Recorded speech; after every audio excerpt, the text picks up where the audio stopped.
Portability போகிறதுக்கு முன்னாடி நம்ம என்னென்ன பாயிண்ட்ஸ்லாம் வந்து ஞாபகம் வச்சுக்கணும் அப்படின்றத பார்க்கலாமா?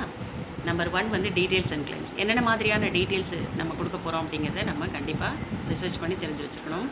என்னென்ன மாதிரியான கிளைம்ஸை வந்து நம்ம எடுக்க முடியும் அப்படிங்கிறதையும் ரிசர்ச் பண்ணி தெரிஞ்சு வச்சுக்கணும். ரெண்டாவது வந்து ப்ரீ எக்ஸிஸ்டிங் டிசீஸ் சொல்லுவாங்க. ஏற்கனவே எடுத்த பிளானில் வந்து அந்த ப்ரீ எக்ஸிஸ்டிங் டிசீஸை வந்து அவங்க அக்செப்ட் பண்ணியிருப்பாங்க. அந்த கிளாஸ்லாம் அதில் இருக்கும். புதுசாக நீங்கள் இப்போ பிளான் எடுக்கிறீங்கன்னும் போது நமக்கு தேவையான விஷயங்கள் இந்த ப்ரீ எக்ஸிஸ்டிங் டிசீஸ் இதெல்லாம் அக்செப்ட் பண்ணுவாங்களா அப்படிங்கிறத நாம் வந்து கண்டிப்பாக தெரிஞ்சு வச்சுக்கணும்.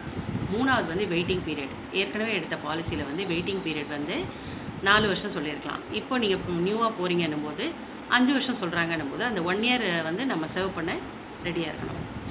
அடுத்தது வந்து கவரேஜ் அமௌண்ட்டு. ஏற்கனவே எடுத்த பாலிசியில் வந்து கவரேஜ் அமௌண்ட் வந்து 5 லட்சம் இருக்கலாம்.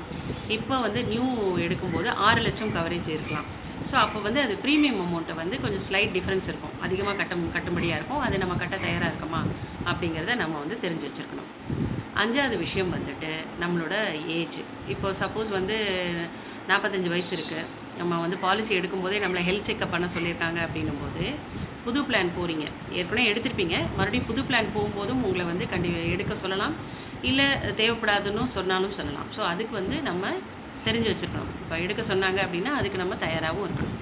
6வது வந்து ப்ரீமியம் அமௌண்ட்டு. ஸோ இந்த ப்ரீமியம் அமௌண்ட் அப்படிங்கிறது வந்து ஏற்கனவே எடுத்த பாலிசியில் வந்து கவரேஜ் அமௌண்ட் அதிகமாக இருக்குன்னும் போது அதுக்கான ப்ரீமியம் கட்டியிருப்பீங்க.